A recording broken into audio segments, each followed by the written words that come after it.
My husband threw me, whose amniotic fluid had broken, on the highway and rushed off to celebrate his ex-girlfriend's birthday. From that moment on, I completely disappeared. He bet with his friends, within 3 days, she would definitely come back obediently. 10 days later, he froze all my bank cards and sent a message threatening, "Come back immediately, don't push your luck." 100 days later, he stormed into my best friend's house, forcing her to hand me over. My friend directly shoved the photos from the accident scene in front of him. "Wake up. Your wife has been dead for a long time, and you were the one who claimed the body, remember?" 8 months and 9 days pregnant, Bobby took me for a checkup. But on the highway, he received a phone call. "Bobby, I'm back in the country." It was on speakerphone, and I immediately recognized Bella's voice. I nervously looked at Bobby, and sure enough, his expression changed instantly. He became tense, excited, and expectant. "Today is my birthday, can you come and keep me company? I'll be waiting for you at our usual place." "Okay, I'm on my way." After the call ended, my heart sank. "Don't go." I sat in the passenger seat, crying and pleading with him. "Bobby, you promised me, you said you would forget her." Bobby looked at me with impatience. "It's just to celebrate her birthday, why are you crying?" Perhaps sensing my extreme negative emotions, the baby in my belly kicked me, and I gasped in shock. My stomach hurt. Bobby glanced at me disdainfully. "Stop pretending. It really hurts." Bobby thought I was faking it and became even more impatient. Ignoring the danger, he slammed on the brakes, rolling down. I couldn't believe it, as if I was truly seeing him for the first time. "Emily, get out of here. Don't make me say it a third time." His face was extremely cold, and he spoke in a commanding tone. Ever since I was little, whenever he spoke to me with that kind of emotion, I knew I had to listen to him, otherwise, the consequences would be something I couldn't bear. I got out of the car. My pants were soaked, my water had broken. He stepped on the gas and drove away, rushing to celebrate his ex-girlfriend's birthday. He didn't look back even once at me, standing there with a big belly, feeling desolate and helpless amidst the rushing traffic. It was only at this moment that I finally gave up completely. It turned out Bobby really didn't love me. How foolish I was, how stupid, how pathetic. I can't believe it took me this long to admit the reality. When I was young, Bobby once gave me a piece of candy, and that was the first time I had ever tasted such delicious candy in my memory. But looking back now, it was merely a momentary act of charity from him. In his eyes, I was no different from a stray dog on the street. I was originally an illegitimate child. My father didn't care, my mother abandoned me, and even my grandparents who raised me were quite unkind to me. They fed me, yet always called me a little bastard, blaming me for ruining my mother's life. No one loved me, it was Bobby who gave me the illusion of being loved. He once pulled me out of the mud and wouldn't allow any child to bully me. He even used his pocket money to buy me beautiful little dresses, took me out for fried chicken and hamburgers. In fact, the very first time I tasted spicy strips was when Bobby shared them with me. Because of this, I willingly followed behind him, being his little tail, his sidekick for 20 years. Originally, he treated me quite well, just like he did with the group of brothers he hung out with. He never mistreated anyone. Until one night 8 months ago, when Bobby broke up with Bella. He was drunk. He kissed me, he slept with me. The next day, he left without a word. I pretended to be nonchalant and continued to be his little tail. But a month later, I found out I was pregnant. With a certain inexplicable and anxious feeling, I told Bobby about this matter. My heart seemed to split in two. One half pessimistically thought that Bobby would definitely make me terminate this pregnancy, while the other half secretly hoped that Bobby would allow me to keep the child. Bobby was silent for a few seconds, then said, "Let's get married." I was stunned at that moment, overwhelmed with joy and tears. I hugged him, crying so much that my face was a mess. He held my face with a mix of anger and amusement, wiping my tears while complaining that I looked so ugly when I cried, like a stray dog by the roadside. I wrapped my arms around his neck and buried my face in his chest. He laughed so hard that his chest shook. Are you this happy to marry me? Happy. Extremely happy. I've never been this happy in my life. I stood on my tiptoes to kiss him, and he didn't dodge, looking at me with affection. In that moment, I truly felt that he loved me too. But reality is not like an idle drama, slaps to the face always come particularly fast. There was no wedding, no honeymoon, not even the blessings of both families. Bobby and I just got our marriage certificate, and that was it. After getting married, I found that life was not as happy as I had imagined. Bobby had never really let go of Bella. He would always stare at photos or videos of Bella on his phone, and whenever Bella posted something on Facebook, he could look at it repeatedly for several days. I saw all of this clearly, and he showed no intention of hiding it. Finally, we began to argue again and again. Bobby has always been pampered by me, he never intended to give in to me. The last time, he even tore off the mask and mocked me, saying, "Alright, is this fuss of yours really interesting? You don't think that just because we got a marriage certificate, you can control me, do you? After following me for so many years, you know more about my relationship with Bella than anyone else." Yes, I love her, I can't forget her, so what? At that moment, I felt like my heart was pierced through, the pain making it hard for me to breathe. Yes, no one knows better than I do how much Bobby loves Bella. Bobby is the prince of the Goo family, a school bully and top student since childhood, and as he grew up, he became a figure who could command the scene. He is so proud, so dazzling, and he never bows his head to anyone. However, in his freshman year, he fell in love with Bella at first sight, willing to break all boundaries for her. Once, Bobby's archenemy kidnapped Bella and forced Bobby to kneel. Without a moment's hesitation, Bobby knelt down immediately. I was there at the time, secretly hiding in the corner while calling the police. By the time the police arrived, Bobby had been beaten to a bloody mess, looking utterly disheveled, but Bella was protected beneath him, completely unharmed. Thinking back to those years and all the things he did for Bella, things that made me envious, jealous, and so insecure that I couldn't even dare to remember them, my cries were trembling. Since you love her so much, why are you marrying me? If it weren't for your reckless pregnancy, do you think I would marry you? He sneered, completely crushing my dignity.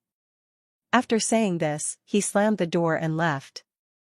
I don't know how long it took me to catch my breath, then I left that home in a daze. I didn't bring any luggage or my phone. Like a lost puppy, I wandered the unfamiliar streets. It started to rain, and I didn't seek shelter. Because I don't know what the point of hiding is. I also don't know what the point of living is. Unknowingly, I arrived at the bridge by the river. I fell down. The icy, bone-chilling river water instantly filled my lungs. I struggled instinctively, but soon gave up the fight. Let me just die like this, it would be fine. Unfortunately, things did not go as I wished.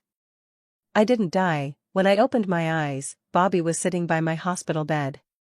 He looked pale and haggard, with bloodshot eyes, messy hair, and an unshaven face. When he saw me open my eyes, he hurriedly took my hand. "Emily, you finally woke up?"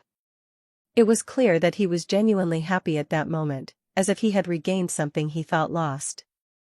I wanted to speak, but my throat was dry and painful. He quickly gave me some water and then apologized repeatedly by the bedside. "Emily, I'm sorry, I shouldn't have said those things that hurt you, and I shouldn't have left you alone. I won't do it again, please don't think too much about it. For the sake of the child, forgive me." I looked down at my 6-month belly, still round, and thought the baby must be fine. "Bobby, let's get a divorce." He was stunned, seemingly completely unprepared for me to say that. "Don't say silly things, and don't sulk with me. Go find Bella. Don't mention her again." He suddenly raised his voice, "We won't mention her anymore." I closed my eyes, trying to hold back my tears, but they still betrayed me and dampened my eyelashes. He gently wiped my tears away. "You little crybaby, clearly loving me to death yet daring to mention divorce? If we really get divorced, will you jump into the river again? Don't you worry about it. Who cares who manages? I've been the one taking care of you since you were little. I won't argue with him anymore. But he seemed like a different person, bustling around to take care of me, showing concern for the child in my belly. My cold heart was gradually warmed, thinking that perhaps he was scared, and after this, maybe he realized that he loved me too. Until I accidentally overheard him on the phone with a friend. He was smoking, saying to the other end, "I've calmed her down, don't worry, it's fine." I don't know what was said on the other end, but he laughed and cursed, then said in a nonchalant tone, "Even a dog, after being raised for 20 years, will have feelings. Moreover, Emily is more loyal to me than a dog, she loves me and can't live without me." I stood frozen behind the door, my hands and feet icy cold. He extinguished the cigarette, hung up the phone, and the moment he looked up at me, he froze. This time I didn't shout or make a scene, I just silently turned around and went back to the bedroom. After a while, he came in too. He embraced me from behind and said in an extremely gentle voice in my ear, "Emily, I love you." This was the first time I heard those 3 words from his mouth, but I could no longer distinguish between truth and falsehood. "Don't overthink it, I promise you, I will treat you well from now on. Aren't you just worried about Bella? I assure you, I will never think of her again. From now on, my life will only have Emily, okay?" I truly wished I had the courage to push him away, but after much deliberation, I only heard myself humbly say, "Okay." Bobby smiled with satisfaction. "We have reconciled." Looking back now, everything was an illusion, I was just too greedy, too weak, lacking even the courage to face reality. After that, Bobby went on a business trip for 2 months. Every week, he would call me on video to confirm that I and the baby in my belly were safe, and then he would go back to his busy life. I could clearly feel that he had grown cold towards me again. He has always been like this, ever since we were young. Whenever he made me cry, he would patiently comfort me for a while, but once I was soothed, he would reveal his true self again, continuing to be indifferent and harsh. But my life is too barren, no one loves me, no one helps me. The sweetness Bobby gives me, though laced with poison, is still the only sweetness in my life. He is the person who understands me the most in this world, so he is fearless. 2 months later, Bobby came back. Just in time for my prenatal checkup, he drove me to the hospital. Then the scene that started it all happened. I don't know what Bobby felt when he kicked me out of the car, perhaps he really wanted to see Bella quickly. Maybe he thought I would be like before, that even if he discarded me, I would obediently find my way back and continue to cling to him. But no matter what he thought, this time, I really couldn't go back. I was slapped in the face again. Because when I regained consciousness, I was already back by Bobby's side. But it seemed like he couldn't see me. I looked at his watch, it had been 48 hours since he threw me on the highway. Even though I am unwilling, my consciousness still involuntarily follows Bobby. What is going on? At this moment, Bobby had just parked his car and, as usual, arrived at the nightclub where he and his friends often gathered. Unlike before, he was not warmly welcomed this time, despite always being the center of attention. In fact, everyone present had different expressions, silently communicating with their eyes, yet no one took the initiative to speak. "What's going on? You all seem surprised to see me." He said this while sitting down and pouring himself a drink. One of his closest friends, named Anthony, broke the awkwardness. "Hey, why are you here? What about your wife? Don't worry, within 3 days, she'll definitely come back obediently." The tone was still that nonchalant manner, sounding quite infuriating. In the past, his friends would have praised him at this moment, calling him a real man, saying he was lucky, and that he was skilled in managing his wife. Bobby also enjoyed that kind of flattery, whether genuine or feigned. But this time everyone fell strangely silent. Even 2 girls turned pale with fear. Bobby was baffled, not believing it. "How about we make a bet?" Anthony looked at him with a shocked yet sympathetic gaze. We believe, what a load of crap." One of the girls couldn't take it anymore and splashed a drink in Bobby's face. "Get lost. Go find your Bella, you're not welcome here. Seeing a scumbag like you makes me sick." Bobby had never been humiliated like this in his life. Several men stood in front of the girl, fearing that Bobby might lay a hand on her. But strangely, the hot-tempered Bobby seemed stunned by the drink thrown at him. He said nothing, stood up, and staggered away. In the end, he only left behind a sentence: within 3 days, she would definitely come back. She never left me, she wouldn't dare. My consciousness followed Bobby home. From that day on, Bobby never sought out his friends again. He didn't go to work, and he didn't look for Bella. He only did 2 things every day. Drink. Then call and message me. Emily, where the hell have you been? Hurry up and come back. Emily, how dare you not answer my calls? Have you gotten too bold? Emily, if you don't come back soon, I'm going to throw away all those broken flowers you raised. He can send me hundreds of messages in a day, but without exception, they all sink into the sea. Bobby is relentless, still convinced that I'm just sulking. He keeps causing destruction at home, not only throwing away my flowers but also dismantling the nursery I had carefully prepared. He tore apart all the baby clothes and toys I had lovingly arranged.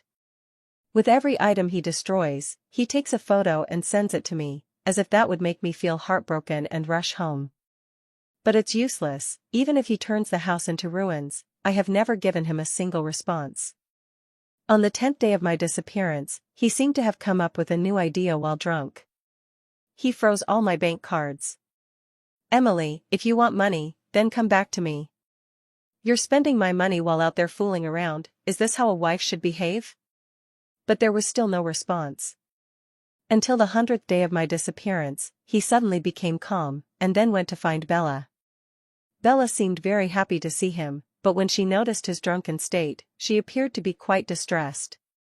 She took him to the beauty salon, first soaking in the hot spring, then getting a haircut, and grooming his face, taking care of him from head to toe before finally nodding in satisfaction. Bobby numbly let her manipulate him throughout, saying nothing, only continuously taking photos and posting on Facebook. In just one day, he took Bella to buy jewelry, diamond rings, a house, a car, clothes, and bags. Facebook was filled with over 100 posts showcasing his affection with Bella. With a wide circle of friends, he naturally received plenty of comments and likes. Among them, one comment stood out: "Scumbags and gold diggers, please lock yourselves away." The person who commented was my only best friend in this life, Dinah. I understand that Bobby posts these things on Facebook to provoke me, to make me jealous, and then rush back to him to assert my claim. He used to do this often, and each time I would comply with his wishes. But this time is different. Dinah's comment seems to have reminded him. He was stunned for a moment, then abandoned the delighted Bella and angrily headed to Dinah's house. "Dinah. Did you hide Emily? Dinah, open the door for me." He pounded on the door, wishing he could tear it down. Dinah suddenly yanked the door open. "Bobby, what the hell are you doing? Hand over Emily. Otherwise, I'll tear your house apart." Bobby stubbornly barged in, searching room by room. Dinah was so furious that she rushed forward, grabbing his collar and shoving her phone in front of him. The screen displayed a horrific, bloody, yet very clear photo of a car accident scene. In the photo, a heavily pregnant woman lay in a pool of blood in an extremely bizarre position. Blood was flowing from her mouth and nose, and her hands and feet seemed to be broken from the impact, with blood all around her swollen belly. One can only imagine the pain she endured before her death. In her vacant eyes, it seemed that despair and terror had yet to fade away. My soul trembled, and then I suddenly realized that woman was me. I was struck and killed by a fatigued truck driver, dying on the spot, a case of one body but 2 souls. Bobby seemed as if he had been struck by lightning, frozen in place, even his breathing had stopped. He stared intently at the photo of the accident scene, his eyes slowly turning crimson. "Wake up. Your wife died long ago, and you were the one who claimed the body. Have you forgotten?" Dinah sneered at him. "It was you who left her on the highway. Have you forgotten?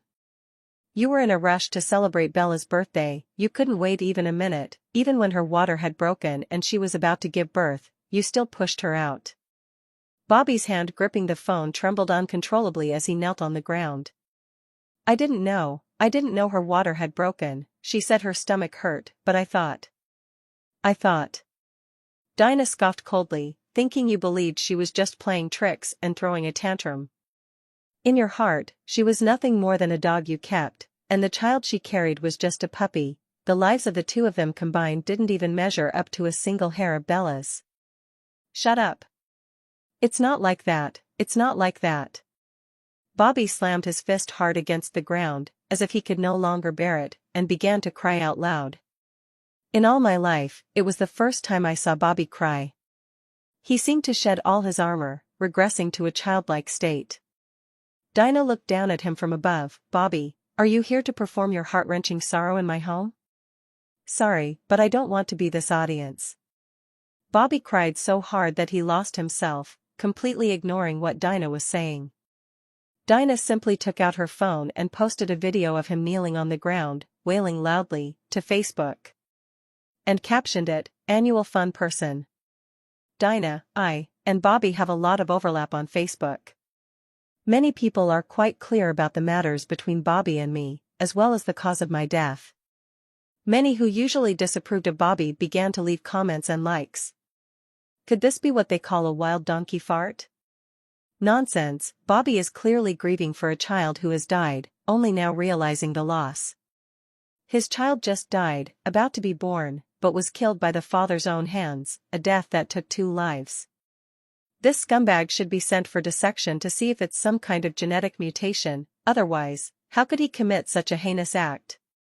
It's because Bella, the campus beauty, is so charming. Look at how Bobby was enchanted. He just threw his wife and child onto the highway. Bobby probably thought the highway was their family's, so even if he threw them out, no car would dare to hit them. Isn't this murder? The police should hold the scumbag and the shameless woman accountable. It's possible that Bobby and Bella conspired to kill someone using a car. There should be a thorough investigation to see if Bobby had taken out any huge insurance policies on Emily beforehand. People love to watch the drama unfold, and many on Facebook are tagging Bella, asking her to come out and say something, to give an explanation.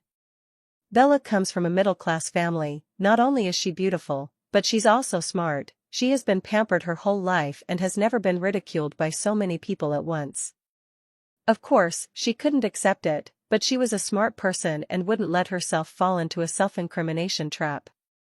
Perhaps in her eyes, she was Bobby's only true love, and I was merely a little trinket for Bobby to pass the time and relieve boredom. She believed that the mockery and insults from these people were due to their ignorance of the truth, so she made a decision she would regret for the rest of her life. She compiled a video containing various photos of her and Bobby, along with sweet vlogs. It recorded the various expensive gifts Bobby had given her and the luxurious sights he had taken her to see. Every time she fell ill, Bobby was by her side. Under the fireworks, Bobby made a heartfelt vow to love her for 10,000 years. She posted this video on various platforms, bought traffic, and hired online influencers, instantly making the video trend on Hot Search. Her Weibo account gained 800,000 followers in a single day, all of whom are fans of her and Bobby's CP. After all, the popular tags of handsome men, beautiful women, rich second generation, showing off love, and pure love warriors are all included. Seeing that the hype was sufficient, Bella published a lengthy essay of 8,000 words. In the essay, she not only wrote about her and Bobby's acquaintance, romance, misunderstandings, and breakup, but she also focused on me. In her description, I became a shameless third party. A gold digger who fantasizes about climbing up to Bobby. She emphasized my background, saying that my mother was a third party, that I am an illegitimate child, that my character is corrupt, and that although I have remarkable art skills since childhood, I am not very bright and am always seen through by those around me. She said I lack love because I am not worthy of anyone's love. She also said that her breakup with Bobby was because of me, as she made Bobby completely cut ties with me, but I clung to Bobby using various manipulative tactics, which was the direct reason for their breakup. Later, I took advantage of Bobby being drunk to climb into his bed and cunningly got pregnant to force his hand. Bobby had no choice but to marry me. However, after the marriage, I caused all sorts of unreasonable trouble and acted self-destructively, making Bobby extremely annoyed with me. In the end, I even had a quarrel with Bobby on the highway, disregarding danger and jumping out of the car. Getting hit by a car and dying was my own fault, and the death of 2 lives was my own fault. Bobby was devastated because of this. Yet my friends launched an online attack against her and Bobby. She used a lot of rhetorical techniques, taking things out of context to illustrate her points, restoring a truth that was 3 parts real and 7 parts false, which was most beneficial to her. In the end, she successfully shaped me into a self-destructive, malicious female antagonist who harmed both herself and others. She and Bobby are lovers who have endured many hardships and are now reunited. Of course, the most important thing is that she and Bobby are suffering from online harassment because of me. She feels very wronged and unjust, and now she is severely depressed. Many fans who do not understand the truth have been misled and are standing by her side, speaking up for her. She looks at the comments section filled with praises, sympathy, and envy directed at her, feeling as if she is floating in the air. Looking at the various comments that belittle me, insult me, and attack me, I can't help but feel a sense of pleasure. The heat of this incident is rising, and it has been trending on major platforms for 3 consecutive days. Then, her nightmare truly began. She has never realized that she has provoked the wrong person. Those who insulted Bobby and her on Facebook can be divided into 2 types. The first type is a rival of Bobby, with whom he has a grudge. Those who can become rivals are not too far apart in strength. Perhaps in the past years, Bobby relied on his family background, abilities, and luck to repeatedly defeat his opponents in business, but they are ultimately people from the same circle as Bobby. Such people, like Bobby, are not to be trifled with by Bella. The second type is friends with Bobby, but due to my death, they are completely disappointed in Bobby's character and morals. These people, like the first type, may not have as much money or power as Bobby, but they are also not short on cash. Since they dare to criticize Bobby, it proves they have unilaterally severed ties with him. The common point of these 2 types of people is that they are not lacking in money and are not easy to provoke. Bella's fans gradually became dissatisfied with just insulting me. They traced the internet to find everyone who had criticized Bella on Facebook and launched a campaign of online harassment against them, sending various threats to their families and ancestors. Some even went so far as to Photoshop memorial photos, send wreaths, and throw paint and urine. The online world is insane, and when that insanity seeps into reality, it becomes unbearable for everyone. These people have been completely enraged. They poured money and connections into it, sorting through the stories of Bobby and me, and Bobby and Bella, compiling various complete pieces of evidence, and posted everything online. Overnight, Bobby's image as a devoted male idol and Bella's image as a pure goddess were completely shattered. In these articles and materials, Bobby and I are said to have known each other since childhood. The fact that he helped me while simultaneously psychologically suppressing me has been corroborated in various ways. On the surface, it seems like I have been clinging to him since childhood, but in reality, Bobby never allowed anyone to get close to me. Except for Dinah, because she is an exception, and Bobby had no way to deal with her.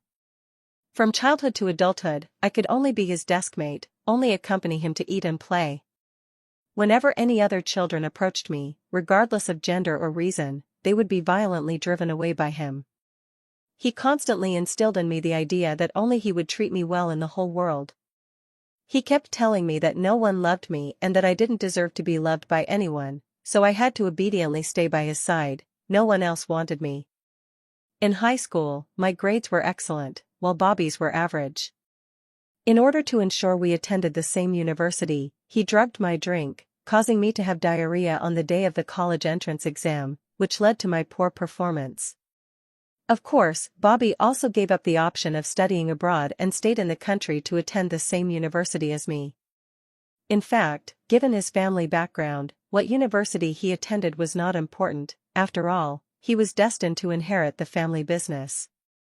Yet, out of selfishness, he clipped my wings and later told me that he stayed in the country for me. At that time I was so moved that I could have died. I truly believed that perhaps he liked me too, otherwise, why would he give up going abroad just to be with me? Now that he is gone, I finally know the truth, which is both sad and laughable. In college, he kept me hanging, enjoying my dependence and affection for him, while he was dating Bella. He played both sides, thinking I would never escape his control. As for his breakup with Bella, it wasn't because of me.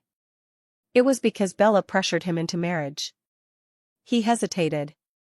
Coincidentally, at that time, a more powerful rich second-generation guy was pursuing her. The rich guy invited her to go abroad together, and she gladly accepted, which led to Bobby being dumped. After that, Bobby drowned his sorrows in alcohol and took the opportunity to have a relationship with me. My biggest mistake was not pushing Bobby away. Afterward, I got pregnant, and it was Bobby who proposed marriage. But after we married, he did not fulfill the responsibilities and obligations of a husband. He still had lingering ties with Bella.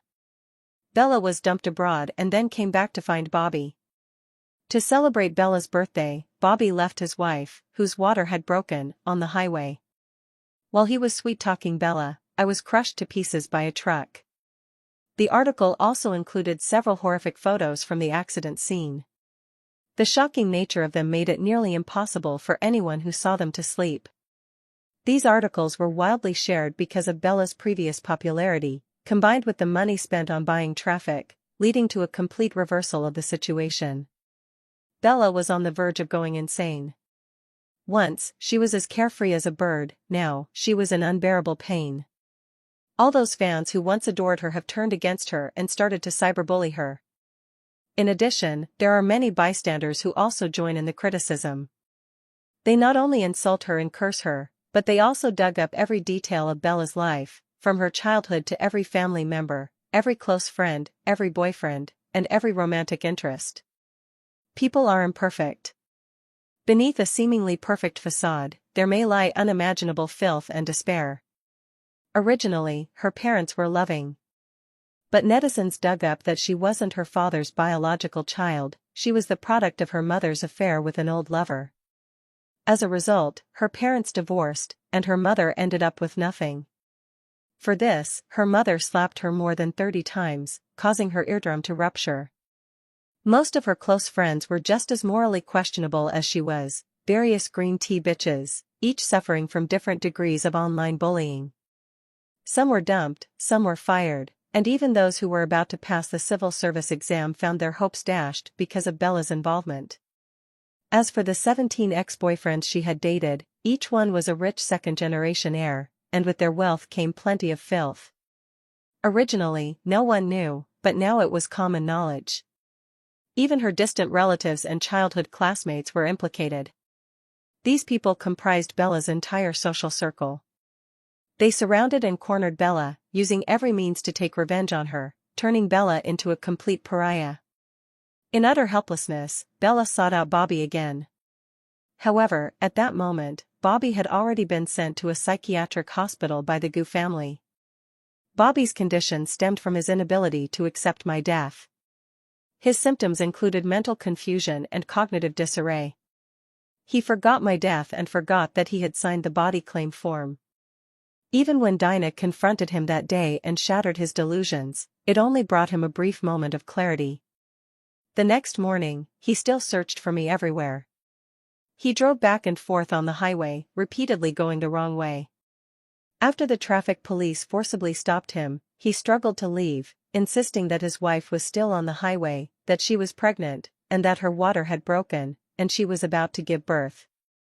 The police contacted the Gu family, and they sent him to the psychiatric hospital. Upon examination, he was diagnosed with severe bipolar disorder, accompanied by mild consciousness disturbances, and exhibited strong tendencies for aggression and self-harm, necessitating involuntary hospitalization. However, after being admitted, aside from Dinah visiting him from time to time, no one from the Gu family mentioned him again. Speaking of which, Bobby's background is somewhat similar to mine. His parents had a marriage of convenience, and after giving birth to him, they divorced and went their separate ways, leaving Bobby to be raised by his grandparents. However, the Gu family and the Chen family agreed that no matter how many children Mr. Gu had, Bobby would be the sole heir of the Gu family. Because of this, Bobby had the capital to be arrogant and domineering from a young age. But after he developed a mental illness, everything changed. The Gu family is large and prosperous, and it is impossible to hand over the family business to a mentally ill person. Although Mr. Gu has never remarried, he has 3 adult illegitimate sons, all of whom are smart, well-behaved, and outstanding. In the past, with Bobby pressing down on him, these 3 illegitimate children were relatively well-behaved. Now that Bobby has fallen, they jump higher than anyone else.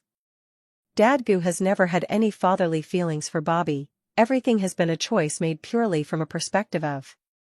As for his side of the Chin family, his mother passed away long ago. His grandmother used to dote on him, and even his uncles were willing to support him, making the Gu family dare not have any ulterior motives. But ever since I died, his grandmother has completely lost heart for Bobby and no longer cares for him. Speaking of which, Grandma Chin originally liked me very much, and I liked her too. Her support was crucial for my marriage to Bobby. But Bobby didn't like me getting close to Grandma, and I didn't understand why at first, but now I get it. He lacks a sense of security, being domineering and selfish. He doesn't allow me to have any close relationships outside of him, not even with his grandmother. He wants my world to consist only of him, just as his world consists only of me. Every time Dinah visited him, she would show him the photos from the accident scene. Again and again, she told him, "Your wife is dead. Your wife was left on the highway and was hit by a car. She bled so much, do you think she felt pain? Did the baby in her belly feel pain?" Each time, she could successfully shatter the illusion woven by Bobby, and once he was forced to wake up, he would fall into extreme guilt and pain. He would scream madly, cry, self-harm, and then be injected with sedatives, with the dosage continually increased. After waking up from a sleep, he returned to the illusion he had woven, shouting all day that he needed to go out to find his wife, who was about to give birth. When Bella found him at the hospital, this was the half-dead Bobby she encountered. "Bobby? How did you end up like this? Do you still recognize me?" Bobby had just taken his medication and was in a lethargic state, but he recognized her, Bella. Bella nodded frantically, then, with tears in her eyes, she threw herself into his arms, recounting the grievances of this time. "Boo-hoo, Bobby, please get better soon, without you, they all bully me." Bobby listened with vacant eyes, but it seemed like he wasn't really listening, just lost in his own world. Perhaps it was the accumulation of too much fear and anger in her heart during this time. Bella became exasperated, and without caring that he was a patient, she shouted, "How long are you going to keep lying to yourself? Emily is dead, she is dead, can you please wake up? She deserved to die, it was her who interfered in our love, it was her who schemed to get pregnant with your child, it was her who brought this upon herself. You are not wrong, I am not wrong, the one who is wrong is Emily. She deserves to die. She should have died long ago." Perhaps her series of deaths stimulated Bobby. Bobby's gaze was no longer vacant, but what gathered in his eyes was a frenzied hatred and rage. He grabbed Bella by the neck with an astonishing strength, as if he wanted to strangle her right there. It's you who killed her. If you hadn't called me, I wouldn't have left her behind, she wouldn't have been hit by a car, Emily shouldn't have died, it's your fault. You wretched person." Bella was truly scared at this moment. Bobby is now a lunatic, even if he really killed her, he wouldn't have to bear any legal responsibility. If it weren't for the nurse rushing in at the last moment to inject him with a sedative, Bella might have really been choked to death right here. Having narrowly escaped death, she was terrified and fled the hospital in a panic. But in her panic, she didn't even look at the traffic lights and was directly hit by a large vehicle. Fortunately, although she was severely injured, she didn't die. Unfortunately, although she survived, she suffered multiple comminuted fractures to her face, and even with plastic surgery, there would be serious after-effects. Her most cherished beauty was completely gone. After Bella's accident, everything came to a complete end. Dinah never came to see Bobby again. The names of the 3 of us gradually faded from the public eye. My soul began to gradually dissipate, and I knew that the day I would leave completely was not far off. A year later, Bobby's condition gradually stabilized. It seemed he was finally able to accept the fact that I had caused his death. The medical staff also unanimously believed that he was recovering well, and in another 2 years, he should be able to be discharged and return home. Later, he really was discharged. But neither the Gu family nor the Chin family had a place for him anymore. On the first night of wandering the streets, he cut off his own tongue with a knife and blinded himself. That night was the last night my soul lingered in this world. I entered his dream. In the dream, I asked him, "Why did you do that?" He said, "If I cut off my tongue, I will never be able to say anything that would hurt you again. If I poke out my eyes, I will no longer be blinded by appearances and will be able to recognize my own heart." I asked again, "Then why not just die?" He said, "You probably wouldn't want to see me. So I cannot die yet, I must live on, burdened with my sins, suffering immensely, until the very moment my life ends, falling into hell."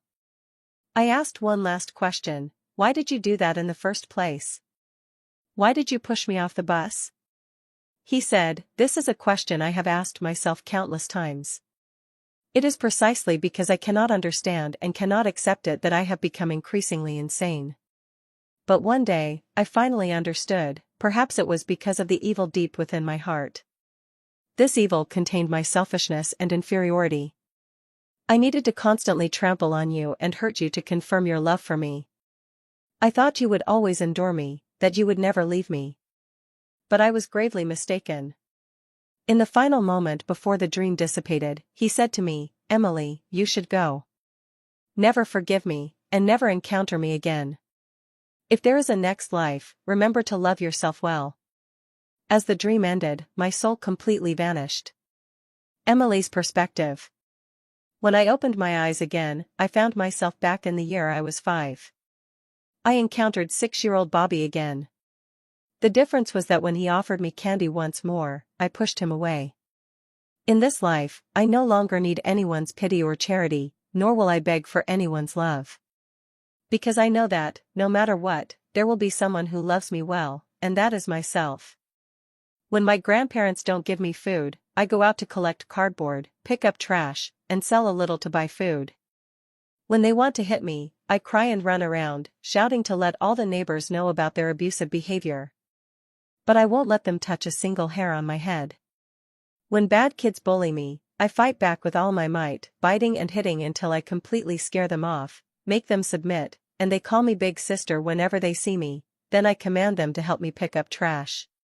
Later, I took the initiative to approach the community worker aunties, explaining my predicament. After their investigation, they found that I was indeed very pitiful and often suffered abuse and beatings from my grandparents. The community helped me contact the Women's Federation, and 2 ladies from the organization came to visit my grandparents at home, applying moral pressure on them. These 2 old folks care about their reputation, and in front of them, they repeatedly promised that they would never mistreat me again. At the same time, the staff from the Women's Federation also got in touch with my biological parents, who I had long lost track of. They demanded that my biological parents must pay me monthly support according to the law, or they would sue them. Under the pressure of both reason and law, I received 2 additional support payments each month. It wasn't much, only 2,000 yuan, but it was enough to ensure my basic needs were met. I relied on my sweet-talking nature to win the favor of Antuna from the Women's Federation. So Antuna never forgot about me, she would regularly come for follow-up visits, check the accounts, and see if my grandparents were spending the support money that belonged to me on my needs. It was precisely because of Antuna's intimidation that my ignorant and prideful grandparents dared not continue to mistreat me, and instead honestly spent money on me. But I was not satisfied with that. Relying on my experiences and knowledge from my past life, I began to write various children's stories. I asked Antuna to help me submit my work to major children's literature magazines, and she was pleasantly surprised by my talent. She had her own network, and soon, the stories I wrote appeared in the pages of major children's literature magazines. My payment also increased from the initial 20 yuan per piece to 200 yuan, then 1,000 yuan. At the age of 12, a publishing house compiled and published 100 fairy tales I had written, titled The Lost Little Moon. It was with this book that I earned $2 million in royalties. My fame grew, and the school began to arrange for me to participate in various speeches, youth activities, interviews, and television variety shows. At the age of 15, I had already become a nationally renowned teenage writer. My neglectful parents, who had always cast me aside, began to fight for my custody. I simply wrote a memoir about their abandonment and the abuse I suffered from my grandparents, and serialized it across major magazines and websites. I garnered a large amount of sympathy and attention, and my royalties skyrocketed. My neglectful parents came knocking, wanting to hit and scold me, but everything was captured on the hidden cameras I had set up. Once the video was posted online, they were utterly disgraced, becoming the targets of public scorn, and from that point on, they completely vanished from my world. At the age of 17, I achieved excellent results in the college entrance examination and finally got accepted into my dream top-tier university, the most prestigious university in the country. I became a quality idol in the eyes of countless students and parents. At the age of 20, I co-founded a film and television company with several classmates. At the age of 22, I invested in an e-commerce company founded by a few classmates. At the age of 25, I hit the wave of the short video industry, and my net worth surpassed $10 billion. A reporter interviewed me and asked what the secret to my success was. I replied, "Love yourself well." The reporter then asked, "I've heard that you are surrounded by various elite suitors, yet it seems you haven't been in a relationship at all. Can you tell us the reason?